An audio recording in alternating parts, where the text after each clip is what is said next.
ассалому алейкум ҳамватанони арҷуманд.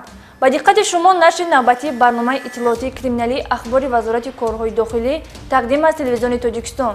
бо мо бошед то аз хабарҳои ҷиноятие ки дар ҳафтаи сипаришуда дар қисмҳои навбатдории мақомоти корҳои дохилӣ ба қайд гирифта шуданд шинос шавед.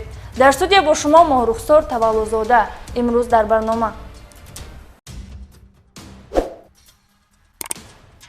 фасодхонаи нашавандон ошкор гардид.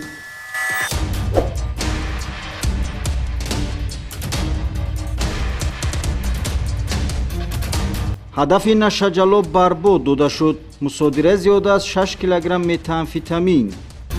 ман ҳамин маводи кристаллро аз бо ҳамроҳии як афғон шинос шуда дар хурма бо маслиҳати пешакӣ аз мусаннин гирифта оварда дар ноҳияи Нуробод хостам ки фурӯшамаш ки кормандони муҳисамро дастгир карданд. дағалии пулчинаки нақлиёти ҷамъиятӣ ва вайронкории як нафар ҷавон. кирдорҳои бадахлоқӣ бо истифода аз боварии динӣ. шарҳин ва дигар хабару гузоришҳои ҷиноятӣ дар нашри навбатии барномаи ахбори вазорати корҳои дохилӣ.